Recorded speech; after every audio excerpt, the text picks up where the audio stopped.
Okay, good morning, student. இன்னைக்கு நம்ம 11th chemistry first lesson some basic concept of chemistry என்ற lesson பார்ப்போம். First டாபிக்ஸ்லாம் கொடுத்துருக்கேன். என்னென்ன டாபிக்ஸ்லாம் கவர் பண்ண போறோம் அப்படின்றத நான் கொடுத்துருக்கேன். ஒரு டாபிக்கா டீட்டெயிலாக பார்ப்போம். சரிங்களா? இப்போ வாட் இஸ் மேட்டர்? மேட்டர்னா என்ன? Anything which has mass and occupies the space is called at matter. அப்படின்னா என்னன்னா, எந்த ஒரு பொருள் மாஸோடும் ஒரு இடத்த அடைக்குமோ அதுதான் நம்ம மேட்டர்னு சொல்றோம். சரிங்களா? அது எதுவா வேணா இருக்கலாம். ஏரா இருக்கலாம், பென்னு, பென்சில் எது வேணா இருக்கலாம். அது அதுல மாஸ் இருக்கணும், ஒரு இடத்த அடைக்கணும். அதுதான் நம்ம என்ன சொல்றோம்னா மேட்டர்னு சொல்றோம். சரிங்களா? நெக்ஸ்ட் மேட்டர்ஸ் எப்படி இருக்கும்? நேச்சுரா மேட்டர்ஸ் எந்த மாதிரிலாம் இருக்கும்? சாலிடா இருக்கலாம், லிக்விடா இருக்கலாம், கேஸா இருக்கலாம். இதெல்லாம் நீங்க சின்ன குழந்தையில படிச்சிருப்பீங்க. இருந்தாலும் நான் இன்னொரு வாட்டி சொல்றேன். சரிங்களா? சாலிட்ஸ்னா ரிஜிட் பாடி.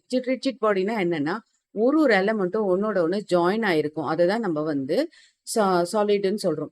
அது ஜாயின் ஆகி டைட்டா இருக்கிறதுனால அதோட பாடி எப்படி இருக்கும்னா, ஒரு ஒரு ஷேப்பா, ஒரு கட்டமைப்பா இருக்கும். அதை நம்மளால உடைக்க முடியாது ஈஸியா. சரிங்களா? இப்போ அதோட ஷேப் ஃபிக்ஸடா இருக்கும். அதோட வால்யூம் ஃபிக்ஸடா இருக்கும். அதை நம்மளால ஸ்குவாஷ் பண்ண முடியாது. நெருக்கமா இருக்கும். ஒரு எலமெண்ட்டும் இன்னொரு எலமெண்ட்டும் நெருக்கமா இருக்கும். அதனால அதுக்கு ஷேப் இருக்கு, வால்யூம் இருக்கு. இதுதான் சாலிடோட ப்ராப்பர்ட்டிஸ். அடுத்து நம்ம லிக்விடோட ப்ராப்பர்ட்டிஸ் பார்க்கலாம். இதோட எலமெண்ட் ஒன்னோட ஒண்ணு ஜாயின் இல்லாம கொஞ்சம் கொஞ்சம் தள்ளி இருக்கும். சாலிட் மாதிரி இல்லாம கொஞ்சம் லைட்டா தள்ளி தள்ளி இருக்கும். அதனால அதோட பாடி, அதோட ஷேப் ரிஜிடா இருக்காது, ஷேப் இருக்காது, வால்யூம் மட்டும் ஃபிக்ஸடா இருக்கும். இதையும் நம்மளால ஸ்குவாஷ் பண்ண முடியாது. ஸ்குவாஷ்னா பிழிய முடியாது. So next one case. கேஸ்னா என்னன்னா, இது ரிஜிட் கிடையாது. ஏன் ரிஜிட் கிடையாது? தூர தூர தூரம் இருக்கும். ஒரு எலமெண்ட்டும் தூர தூரம் இருக்கிறதுனால இது ரிஜிட் கிடையாது. ரிஜிட் இல்லாதனால இதுக்கு ஷேப் கிடையாது. ஆனா இதுக்கு வால்யூமும் கிடையாது. ஆனா நம்ம என்ன பண்ணலாம்னா ஸ்குவாஷ் பண்ண முடியும். சரிங்களா? ஒரு மேட்டர் என்னென்ன ஸ்டேட்ல இருக்கு அப்படின்னு நான் இப்ப சொல்லிட்டேன். சரிங்களா? புரியுதுங்களா? நெக்ஸ்ட் போலாம். Inter convertible of matters. இப்போ 3 ஸ்டேட்ல இருக்கு மேட்டர்ஸ். ஒன்னுல இருந்து இன்னொன்னா மாறும். அதுதான் இன்டர் கன்வெர்டபிள் சொல்றோம்.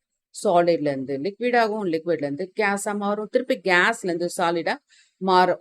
அதுதான் நம்ம இன்டர் கன்வெர்டபிள் மேட்டர்ஸ்ன்னு சொல்றோம். சாலிட்னா என்ன சொன்ன? ஒரு எலமெண்ட்டும் ஒன்னோட ஒண்ணு ஜாயின் ஆயிருக்கும். அதனால அதோட பாடி ரிஜிடா இருக்கும். இப்ப ஐஸ் கியூப்ஸ் எடுத்துக்கலாம். அது சாலிட் தானே. அதை நம்ம ஹீட் பண்றோம். ஹீட் ஆனா என்ன ஆகும்?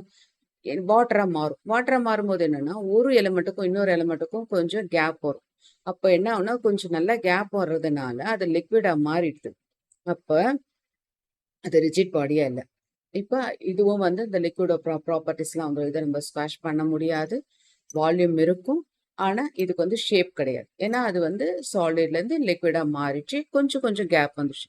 நம்ம திருப்பியுமே ஹீட் பண்றோம். அப்ப ஹீட் பண்ணும்போது என்ன ஆகும்? அந்த சாலிட்ஸ் கேஸா மாறிடும். கேஸா மாறும்போதுன்னா ஒரு எலமெண்ட்டுக்கும் இன்னொரு எலமெண்ட்டுக்கும் இருக்கிற கேப் இப்போ கொஞ்சம் இன்க்ரீஸ் ஆயிடும். ஸோ அப்ப என்ன ஆகும்? கேஸ் ஆயிடும். அப்ப அதுக்கு வால்யூம் இருக்காது, ரிஜிட் பாடி கிடையாது, ஷேப் கிடையாது. ஸோ கேஸா மாறும். இப்ப திருப்பியும் அந்த கேஸை நம்மளால சாலிட் ஆக்க முடியும், லிக்விட் ஆக்க முடியும். இதுதான் இன்டர் கன்வெர்டபிள் ஆஃப் மேட்டர்ஸ்ன்னு சொல்றோம். சரிங்களா? இப்போ கிளாசிபிகேஷன் ஆஃப் மேட்டர்ஸ்னா என்னன்னு சொல்றோம். மேட்டரை நம்ம கிளாசிஃபை பண்ண முடியும்.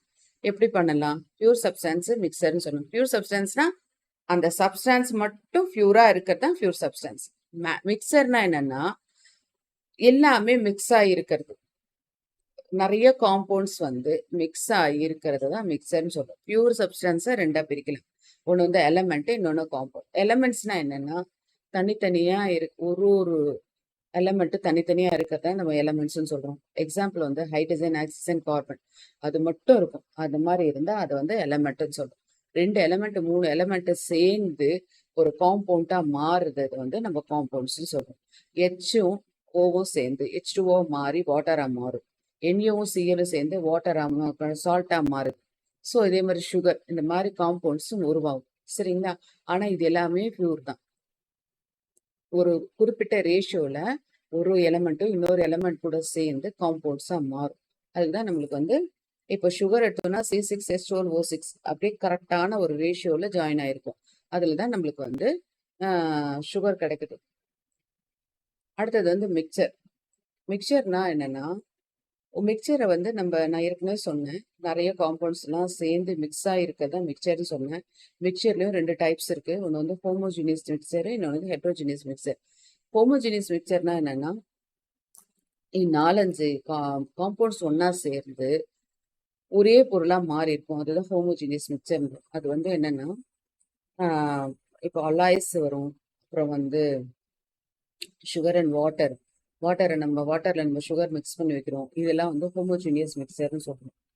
ஹெட்ரோஜீனியஸ் மிக்சர்னா என்னன்னா, நெறைய காம்பவுண்ட்ஸு மிக்ஸ் ஆயிருக்கும். பட் நம்மளுக்கு தனித்தனியாவே தெரியும். நம்ம ஃப்ரூட் சாலட்ஸு, அப்புறம் இதெல்லாம் வந்து ஹெட்ரோஜீனியஸ் மிக்சர். ஃப்ரூட் சாலட்ஸ் நம்ம பார்த்துருக்கோம். ஒரு ஃப்ரூட் தனித்தனியா இருக்கும். சாலட் பார்த்துருக்கோம். அது நெறைய வெஜிடபிள்ஸ் எல்லாம் மிக்ஸ் பண்ணி வைப்போம் இல்லையா? அது வந்து நம்ம சும்மா எக்ஸாம்பிளுக்கு சொல்றேன்.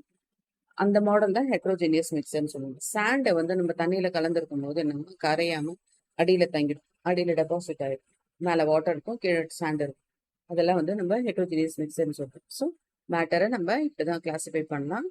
இது இது வரைக்கும் உங்களுக்கு புரிஞ்சிருக்கும்னு நெனைக்கிறேன். ஏதாவது டவுட்ஸ் இருந்தா கமெண்ட் பாக்ஸ்ல சொல்லுங்க. நெக்ஸ்ட் டாபிக்ஸ ஃபுல்லா முடிச்சிடலாம். சரிங்களா? நல்லா ப்ராப்பரா புரிஞ்சா ஈஸியா புரிஞ்சுக்கலாம். சரிங்களா? ஓகே. Thank you.